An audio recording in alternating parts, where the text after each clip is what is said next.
The Earnestly Speaking podcast is a show that is founded on free-flowing conversation and may at times venture into mature subjects. Listener discretion is advised. Welcome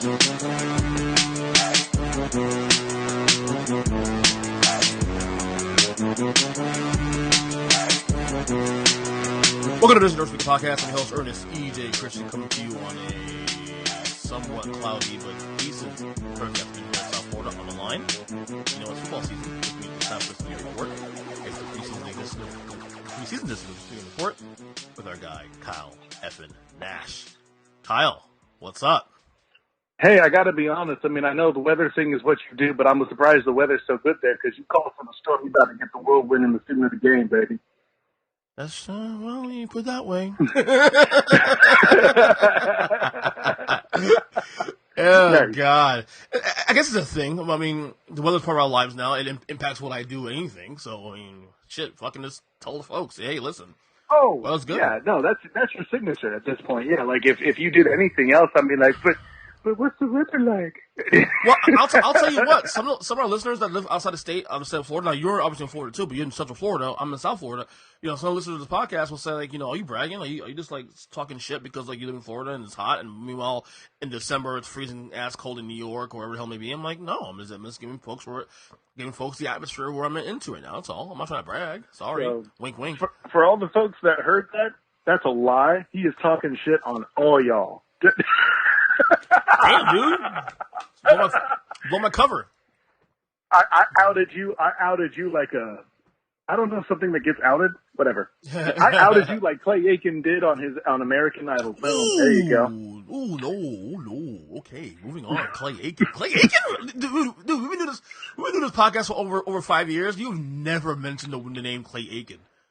Well, are we you sure about that? You sure have not drawn any conclusions or comparisons between Clay Aiken and Tom Brady? You sure that's never happened?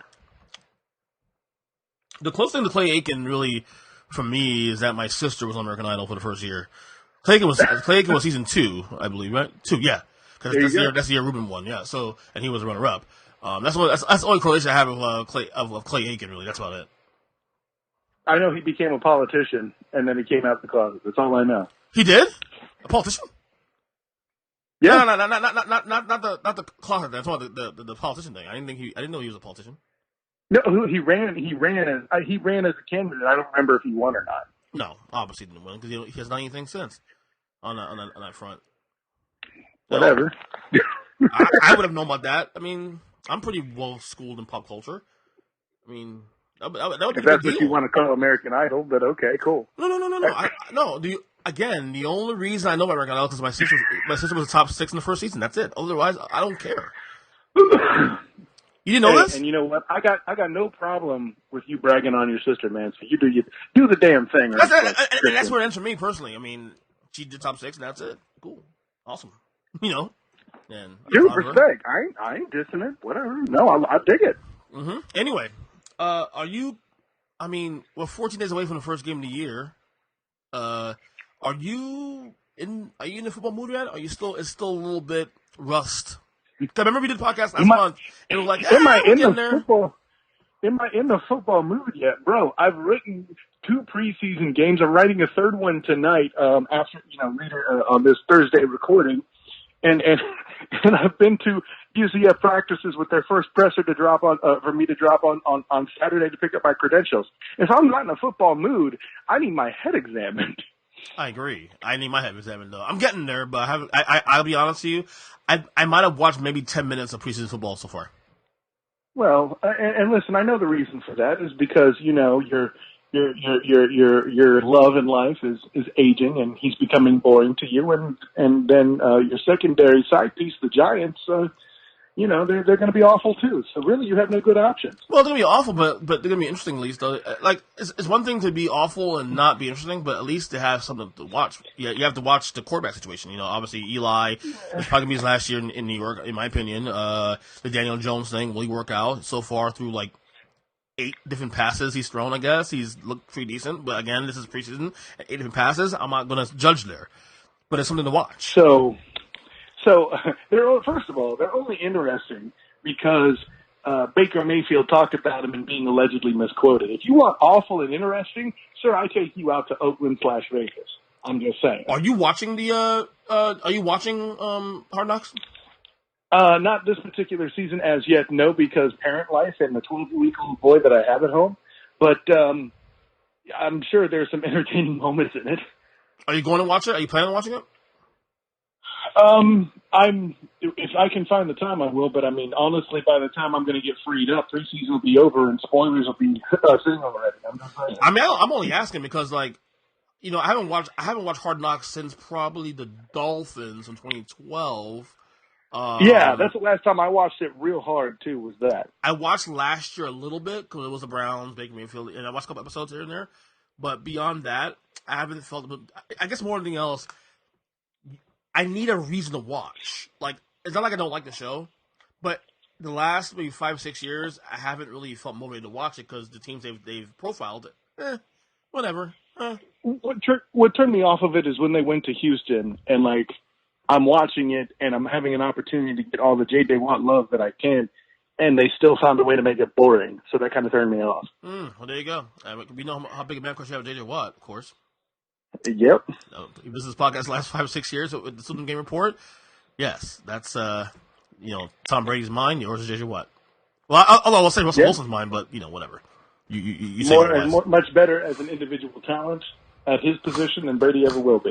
But I digress. Well, I won't disagree with that based on the word talent. Talent is a key word there, of course. But we'll go. Yes, Brady doesn't have talent. He has brains and intelligence and craft. There's a difference. And great hair and 6 rings. What does that have to do with and maybe 7 this year? Who knows? I'm joking. I am not a Patriots. Folks, what does that have to do with talent? Folks, I am not a Patriots fan. I just play one on TV. Yes, you are. Okay, stop. Okay. Anyway, let's get to this. See? And you know what's funny? We're going to show you brought it up this time. And remember, folks, we're weekly during the year. During the season, so this is the taste of things to come for the 2019 season. Okay. Anyway, so let's start here first. I had asked you yesterday, and you know, I wanted something simple because I'm still trying to get my wheels turning a little bit, get oiled up. You know, trying to still get my mind into the football, you know, mentality. Which, I mean, and I'm getting there. So I wanted something simple. I wanted to ask you, since you are a smart guy, you are the student of the game too. I want to ask you. Mm-hmm. I'll reveal mine on another podcast probably over the weekend or next week. But I wanted to ask you, going into this year, forget historically, all this stuff. Going into this year, who are your top 6 quarterbacks coming into 2019 in order? You can go 6-1 or 1-6. I don't give a shit how you want to do it. Oh, okay. So you want it in order. Okay. Yep. So I'm going to go top to bottom because if I actually have to place it in order, to be honest, that part I'm kind of doing from the hip. I just have the 6 guys I was going to say are the ones I'm more likely to expect a big performance from. Mm-hmm. Not necessarily talking about their talent or career level. So, guys, I'll tell you up front, spoiler alert, you're probably not going to get Drew Brees this year out of me. But what you will see is people who I think are going to perform and perform big. First of all, at the top of the list, Patrick Mahomes. Folks, listen, maybe he won't throw another 5,000 yards and 40 touchdowns. You'll just have to settle for 4,230, okay? Deal with that. That's a fact. Everyone wants to tell me about Aaron Rodgers, not to say he's not great, but bruh, come on. Mm-hmm. Come on. Mm-hmm. Mahomes, bro. Anyways, next up, number 2 in terms of impact and importance to his team and numbers, provided he stays healthy, Aaron Rodgers. Of course. Don't be stupid, folks. Listen, I know there's a lot of drama there, and listen, there's a reason why he's not playing any preseason games. The guy is sharp enough to get the stuff. They have joint practices now. Those are more important in the development of getting things rust knocked off in development for that particular season upcoming. That's the way of the world now. You don't have to like it. God knows I don't. Less hitting in practice, all that. That's been a thing since the most recent collective bargaining agreement, accepted as life in fact. And Aaron Rodgers is getting ready in those portions and that point rather than going into a game. And to be honest, I get it. So, yeah, that'll take us to number 3. So here's where things get a little tough. Okay. I would have said Andrew Luck. But that cloud around his leg forces me to withdraw him. I might be inclined to say Carson Wentz. I need him to make it through a full season before I'm confident enough to say something like that. And I'm going to say all that to see people get pissed off at my next pick, Deshaun Watson. Folks, I know he's been hurt on occasion, but the difference is he stayed on the goddamn field, all right? He had to take a bus so his spleen or whatever it was wouldn't explode to play a Thursday night game against the Dolphins, and I had the individual opportunity to evaluate to the exact degree that he sliced them to pieces. Granted, the Dolphins were missing a lot of pieces on their defensive line, but hey, Deshaun Watson was Deshaun Watson. And to be honest, yeah, I would say probably the second or third best young quarterback in the league, because Mahomes would obviously be ahead of him, and we'll leave that at that. Mm-hmm. I'm getting all hot and sweaty here in the Florida weather. Oh my God! I can hear it too. I'm getting zipped over here. Number 4. See, at one point, I could have made a hell of a case for Phillip Rivers here, but then Melvin Gordon and the holdout crap. Without that proper run support, it's not that I think Phillip Rivers is going to do bad. He's just not going to do top 6 good. So a little bit problematic in that evaluation. So here at the 4th spot, contrary to a lot of popular belief, I don't care if he's missing Le'Veon Bell and Antonio Brown as well.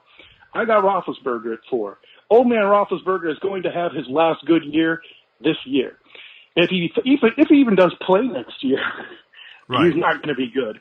It's the kind of thing. It's the same reason why I'm going to exclude certain quarterbacks that people will be ticked off about and don't need to get over themselves.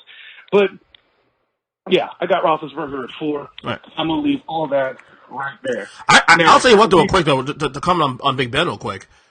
I already saw on the record since the offseason that he's probably a really good bet, like value bet. Not saying he's going to win it, but if I had a bet on value, on odds, on money, to on actual like profitability, if this scenario would have happened, if you want an underrated MVP candidate, that's your guy right there.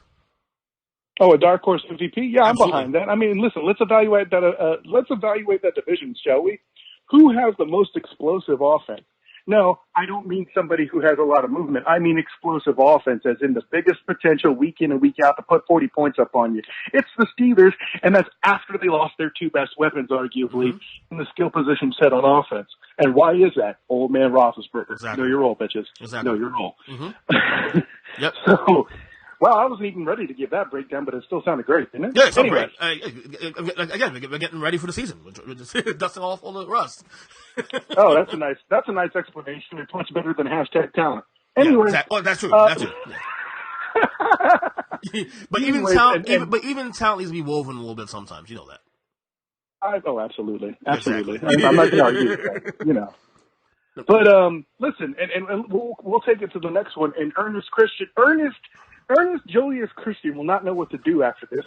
I would be surprised if he's even listening if I give my 6th pick afterwards, because he'll be busy touching himself. Russell Wilson is my number 5. Listen, this guy has been an MVP, and people have just refused to acknowledge it. Why? Well, the Seahawks didn't make the playoffs. That ain't his fault, okay? This is the biggest failing in a GM office ever since the Chicago Bulls back in the 90s. Let Jerry Krause have an ego problem and blow that team up. I'm just saying. How do you like that for basketball? I love that. I love that, too. I love that. Jerry Krause, rest in peace, by the way.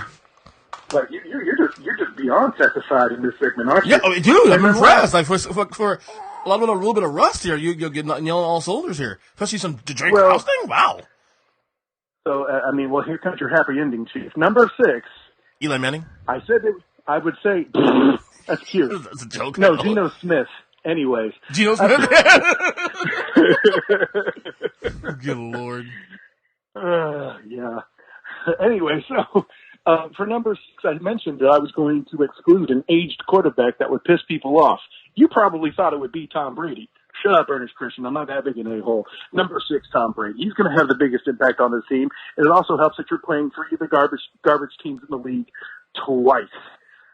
That's a you problem. That is a problem. How about if you're Jets, Bills, Dolphins, get better? How about that? Not their problem. Yeah. No, hey, listen. Facts don't care about my feelings, Ernest Christian. That's why I said what I said. You like that? I love it. So I got Tom Brady there. The old man I'm excluding that will get my in-laws opening fire after me there in Louisiana is Drew Brees. I am expecting a significant drop-off. Oh, me too. Why? It's already started to happen. Look at the stats from 2018, folks. By the way, thank you, Saints, for now ruining the damn NFL with your stupid bullshit rule change. Of course. That'll be all. No, I'm with you. Breeze, I'll tell you what, a little preview of mine. I'm not going to say mine now because, like I said, I'll reveal mine on another podcast. But Drew Brees will not be my top 6 for the same reason you just said that. Because I already said weeks 10 through 17 and into the playoffs last year, deterioration was very, very obvious. I mean, he was lucky that the Saints already came up with a great start. A pretty solid offense for the most part with Kamara and Thomas. But Drew Brees cannot win games anymore. That's a fact. Well, I'll put it this way, Mr. Christian. The fact of the matter be this, my friend. The driving force of that offense no longer is Drew Brees. Alvin Kamara is, and by the way, fantasy bitches, he's your first-round pick, and I don't want to hear anybody else. Is he your first pick in the draft altogether? Well, it depends on your rules, as with everything. But in your standard ruling where running backs are scored just so, and it's no PPR, absolutely. Because someone say Saquon by virtue of the volume he'll be getting, but I don't know. Right, that's adorable. But when you look at the defensive lines in that division versus what's going to be faced on a regular basis in Tampa, and Atlanta, Carolina might be a little tough, but they lost some beef up front. The point is, the schedule will be easier. That's a good point. That's a good point. So again, your order is number one rule in fantasy football that everyone forgets: check the beep schedule. I'm just saying. Absolutely. So in retrospect, your order is 1 Mahomes, 2 was it Watson? 2? No.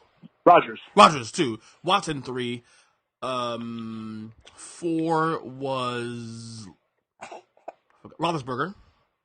Yep. 5 Wilson, and 6 Thomas Edward Bieber Brady. Well, 5 Rusty, 6 Bieber. There we go. Yeah. Thomas Edward Bieber. Not a bad list. I'm actually I think our list may be similar for the most part. The order might be a little more wonky, but yeah, I agree with you for the most part. Like everybody you got there it should be in that atmosphere, that 6 atmosphere. Whether again the order we'll see when I reveal mine next week. But yeah, I'm with you 100%. And the Drew Brees thing especially, I expect a major regression this year. Well, I'll put it this way: Are you well enough along in your mind to tease which quarterback of mine that you might exclude? I'm actually the Watson part is the only one I'm kind of bullish on, and I'm bullish only because I kind of think he's in that conversation in the top 6. You mean bearish, not bullish. We mean bearish. Oh, well, no. Chicago. Like, when you say bullish, do you mean like strong, like that you're looking to buy that, or bullish? And I kind of want to buy that too, but okay. Oh, okay. For the record, he's not my 6 right now, currently. But he's still under consideration. This is why my list is not done yet. Okay. You know okay, so you're that would be your biggest mistake. Understood. See, there you go. See, there you go with the bullshit. You know what I'm saying? There you go with the bullshit. You know what I mean? Every time. Well, you just said you were bullish. That's true. I thought I would follow up with bullshit. There you go with the beer shit. But that's if we talk about G, the Bears, of course. By the way, G, who's his child is due any day now. By the way, any day this week. Yes. And congratulations.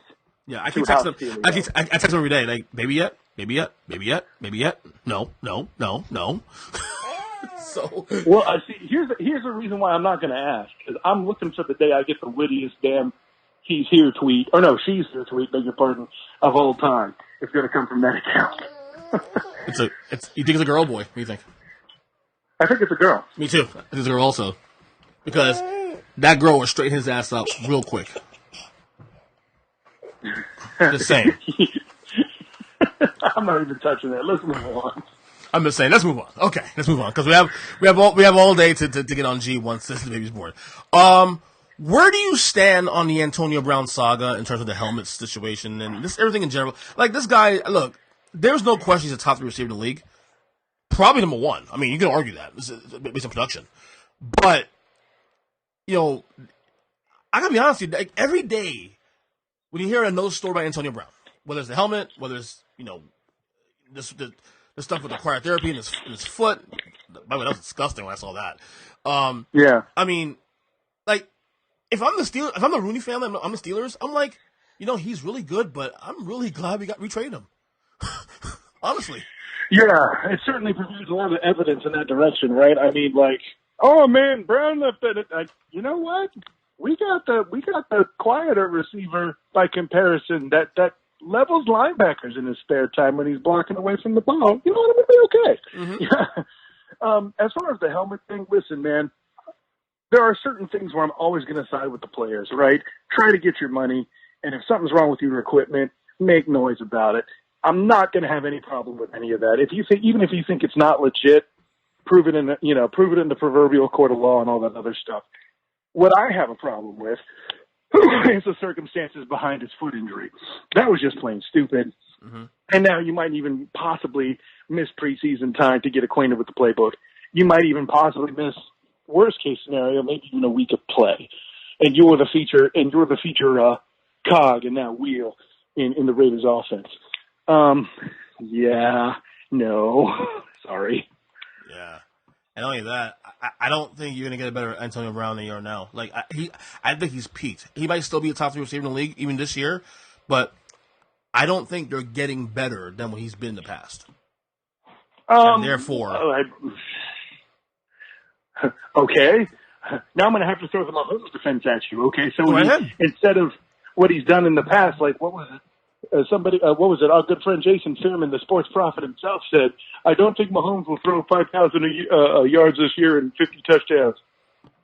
Yeah, oh, darn, we'll have to settle for 3,530. But I'm weighing that with the drama, though. Like, 3 years ago, I would have said, okay, you know what, he's worth the drama because he's still really good and you can see more upside. I don't see more upside with Antonio Brown going forward. And you add all the drama with him now. That's where I think more than anything else. Like, if there's no drama, I wouldn't even mention that.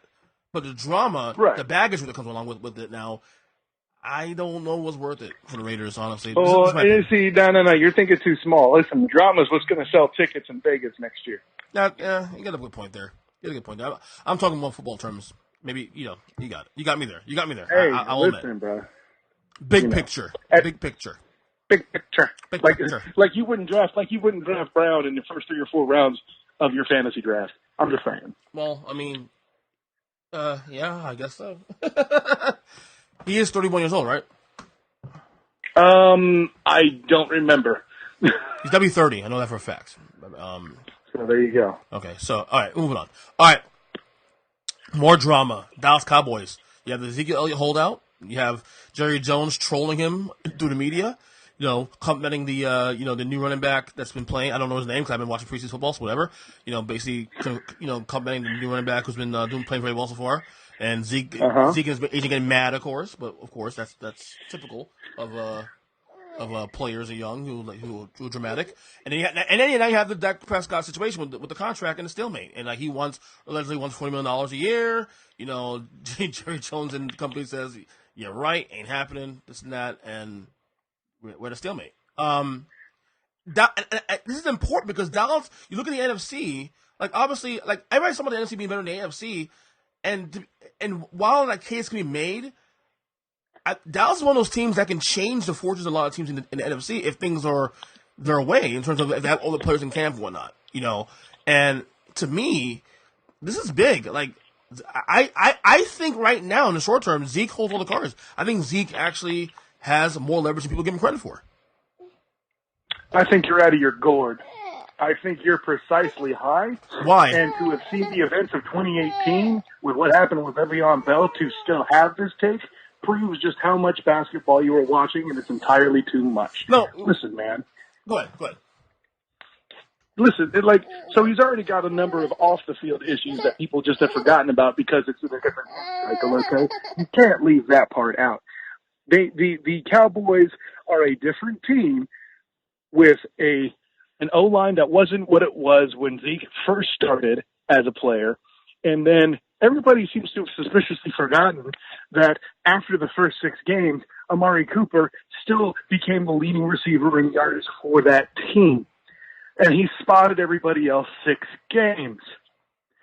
This is the reason why Ezekiel Elliott was a big deal in the previous season, is because they basically had no one else. No offense to Dak Prescott, but let's be honest, he's a Tim Tebow that knows how to throw. That's a fact.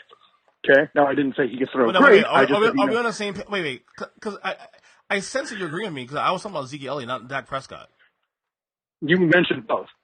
No, I was saying Zeke has the leverage here, because I don't think Dak is good enough to carry this team to more than one playoff victory as it is. I think Zeke right is now, but that's what you're missing. Like, Ezekiel Elliott got a lot of those carries because Dak had no tools.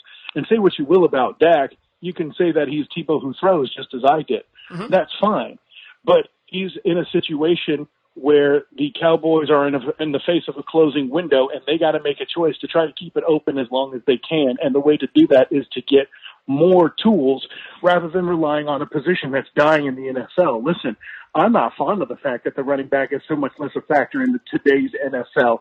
But to be honest, bell cow backs are few and far between, and Zeke is one of the few that remain. He wants his money so bad he can get it somewhere else that doesn't have a quarterback that's worthy of being a franchise quarterback, just as good as Matt Ryan. My thing is, and obviously we're talking about short term here, because long term obviously is long term. Ezekiel Elliott right now, unless Dak Prescott somehow magically turns to a top 10 quarterback out of nowhere, to me, Zeke Elliott is the difference between the Cowboys losing 10 plus games and winning 10 plus games. That's simple. No, I think you're giving him way too much credit. Okay. So the Cowboys are doing the right thing here, right? You hold out, whatever. We'll go on without you. Well, and here's the last point I want to bring out. Apparently, the people who are chirping about it this much, I mean, we're doing it because we kind of have to as media people, right? Get it. But for the fans that are chirping about it this much, y'all cats done already forgot Drew Brees' negotiation. Granted, it's been a number of years ago where they basically waited to not just the 11th hour, but the 11th hour into the 45th minute to finally sign his extension. Folks, this is all posturing. The only thing that actually threatens his contract, in my opinion, is Ezekiel Elliott's camp was too stupid to understand posturing when they saw it. And they decided to say, oh, well, we're offended by the way Jerry Jones goes. Really? You're going to be offended by the guy who's proven time and time again he's more pro player than anything you've seen in an ownership box. Very true. That I agree with you on. That situation, though, I agree with you on. The reaction. So, and really, the biggest threat that has come to Ezekiel Elliott is his own camp, and I'll tell you what, I'll put a lot more cred into any of that than the football stuff we just made a minute ago. Yeah, I'm with you. I actually agree with you on that front. Does Dak get his money? I mean, $40 million. I mean, that's a lot of fucking money. He's gonna get his money. I just don't think he's getting it in Dallas. Ooh. Do you think they both move on? Probably. Ooh. Interesting. I think Zeke moves on, and I think they hold on to that because here's the thing: that $40 million deal has been just shortly after that headline came out. I saw other sources say that $40 million number is kind of a hoax. It wasn't actually a thing. Right. Zeke's price tag is more associated with $34 million. If the difference is really $30 to $34 million, in that 11th hour they'll get to 32 or something like it and sign the damn thing. I will say so, Dak has one advantage, though. There aren't many good quarterbacks right now in the league, and the ones that are good, a lot of them are old and aren't leaving their teams anytime soon, or not leaving at all, like Brady and Breeze and all those guys. So it's Dak will have the name, and I say this loosely because he's not really a top-tier quarterback, but because he plays in Dallas, because he's, valuable, he'll have an advantage to get, if not the money he's asking for, but damn sure close to it because of the name recognition alone. As far as being a brand goes, he's the closest thing to Cam Newton since Cam Newton came out of college. Correct. That's pretty good company to be in, though. I mean, Cam Newton's a top 10-ish quarterback in the league still. And you pay him $30 a year. And listen, I'm not trying to say that Dak is the best quarterback in the NFL. He certainly didn't make the top 6, but he's in the top half. And if you have that and that budding defense with DeMarcus Lawrence and such, that's a fantastic idea. You might make some noise, to your point. I mean, listen, I actually talked with DeMarcus Lawrence about the fact that the Cowboys have transitioned into a defense-first team, and people still haven't figured it the hell out. Yeah. They're a lot more old school Giants than anything. Old school. I mean, like 1990s, late 80s Giants. No, run first. Yeah. Not quite Mark Bavaro, but definitely Phil Simms. Yeah. In that era. That era. Okay. Last thing, I'll let you go. And I want to come. This is actually going to come. I'm going to combine these two things because they're on the same team. Cleveland Browns. Definitely the most interesting team coming to the year. Definitely the most hyped team coming to the year. I mean, even Vegas has them in the top 5 of odds to win the Super Bowl next year. Okay? Yeah. You got Baker Mayfield's comments recently with was it GQ he was talking to? It was GQ. You're right. Okay, it was GQ magazine. Talk about how the Giants, reached for getting Daniel Jones and all this stuff, and he kind of came back with, pulled back on his comments, of course, but I don't know why he did that because, quite frankly, that's just who he is. Just be who you are, even if people don't like it. Too fucking bad. You have OBJ, Odell Beckham Jr., making comments and saying that the Giants basically traded him to Cleveland to die, which is probably the dumbest comment he's made in his life, considering the fact that the Browns are actually, if you watch football, Odell Beckham, the Browns went from 0 wins to 7 wins in one season and on the way up, and that's not even including you being on that team. So that was a dumb comment. It depends on how you interpret it. Maybe what he was trying to say, and I'm not saying this is the case, but when I hear it, the way I interpret it is, the Giants sent him to Cleveland to die, and they're so stupid they didn't realize how much the Browns had improved when they did. Clearly, he didn't know that, I don't know. Like, I love Odell. I wish him well. He's great. I'm rooting for him to do well in Cleveland. But please, for love of God, just shut up and play. Enough already. And yet, but when Baker Mayfield does it, that's okay. You racist. I didn't say it's okay either. But see, that's why it's a joke, because you're black and but Baker Mayfield didn't pretend to be this quiet, saint. He never. Odell Beckham was, when he got traded, we're gonna be the Patriots. We're gonna be the Patriots. You understand? The Patriots don't talk, right? They don't say a word. They just fucking play. Well, yeah, and that's also been referred to as boring. I mean, man, but I mean, that's a whole other conversation we'll tear open. Here's where I'm at with the Mayfield comments, bro. Like, he says he was misquoted. He's pulling back. You know what? As critical as I've been of Mayfield, I believe him. Because when has it ever been in his style to pull back? He's calling bullshit because it is. Mm-hmm. I mean, again, I believe that also too. This is why I said you did pull back. Why pull back? If he was misquoted, he was misquoted. I get that. But, and by the way, he's kind of right. What he said was kind of correct, in my opinion. And I'm the Giant fan saying this, so, I mean, they did reach. That's the thing. You can't be sued for defamation if the shit is true. So there's a fact there. But on top of all of that, I don't even think it was necessarily that he was misquoted, but I certainly think he was taken out of context. Probably so. And what about Odell? Man, listen, you Browns fans who think you're going to the Super Bowl and stuff, let's dial back a minute, okay? You're about to have more drama than anything you see on daytime television, and we haven't even gotten to Jarvis Landry being on the goddamn roster, okay? Just come on, guys. Can we stop crowning them? All right? They are who I think they are. Now, granted, in all fairness, here's a bit of crow I will eat.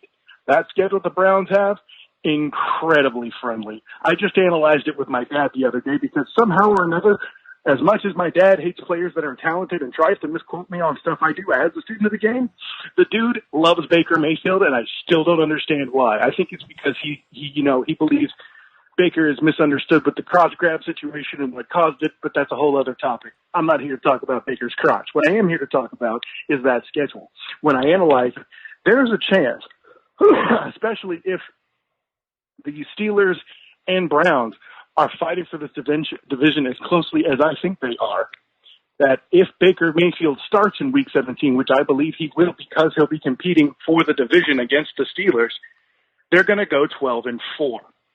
However, they're still going to lose the division because so too do the Steelers have a friendly schedule, and they will win on 13-3. However, look out, folks, for the possibility of 3 AFC North teams in the playoffs if this whole Lamar Jackson experiment works. I don't think it will, but if it does, look out. Well, I think you and I agreed with each other a few months ago. Last week we talked on the podcast about the, pontificating about who will win the AFC North and whatnot. I have the Steelers win the North still. I have the Browns a wild card. I haven't shifted on my opinion on that yet. I believe you were in the same boat as me on that. No, I actually thought the Browns were going to miss the playoffs, but I hadn't looked at the schedule yet. Well, next week I'm doing my annual over-unders with my boy Zach the Gamma Generate. We do it every year. It's the 8th year in a row doing this. And, I'm doing my studying right now. And I'll tell you right now, off topic real quick, I did not I know the Cardinals would be bad this year. I went through the schedule like a couple hours ago. I went through the schedule a couple hours ago. There were literally only 3, maybe 4 winnable games for them on that schedule. 0-16 is definitely in the conversation. Well, and I believe, if I remember correctly, they're playing against the AFC North, so there's part of the problem. Yep. So the AFC North, Russell Wilson, Garoppolo if he could stay healthy, and the defending NFC champions. Yeah. That's a rough division. God bless we just Arizona. handed them. That's 10 games right there. We just said, sucks to be you. Yeah, I mean, definitely take the under. 5.5 wins to the under, definitely. That's not even a conversation. It matters. It's how bad. Look, I'm not saying they're going to go 0-16.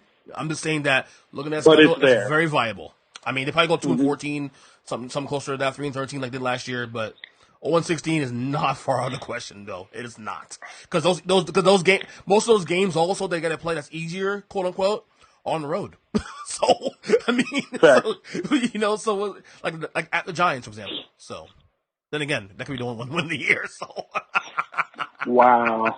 Who knows? God, West Coast teams do travel worse than East Coast teams, but even still, wow. It's the Giants again. I don't know. I mean, might the Giants go 0-16? I don't think they will, but. I will say as much. The 4 worst teams in football this year, I believe, are going to be the Giants, the Dolphins, the Redskins, and the Cardinals. That's correct. I think you're out of order. No, that's not in order. I'm just saying the 4 worst. You can do what the fuck you want with it. I think the best of those 4 are the Dolphins, but that's because I think their only problem is really the offensive line, and people just don't understand what they actually have. Right. They might have a couple surprise wins this year because of, effort. You know what I mean? Facts. Because AFC East. Yeah. Still one against the Jets, still one against the Bills. It could happen. Could happen.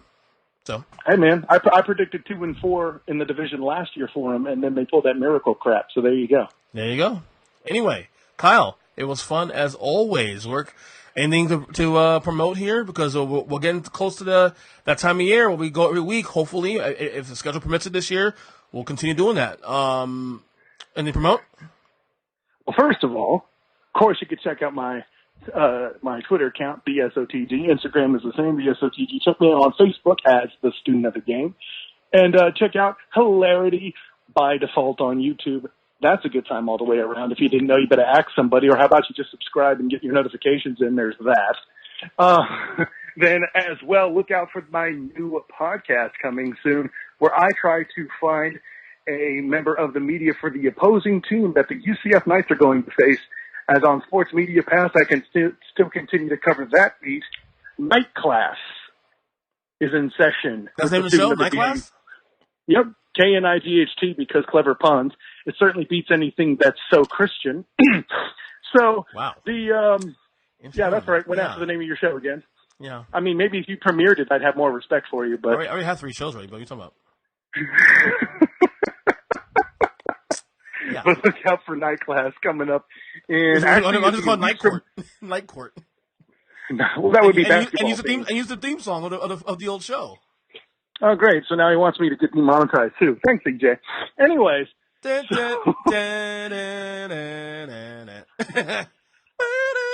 Sorry. You need a hug. Yes, I do. But, so yeah. We got Night Class with Sports Media Pass. We got, that's pretty much everything. And with that in mind, my friend, until next time, class dismissed.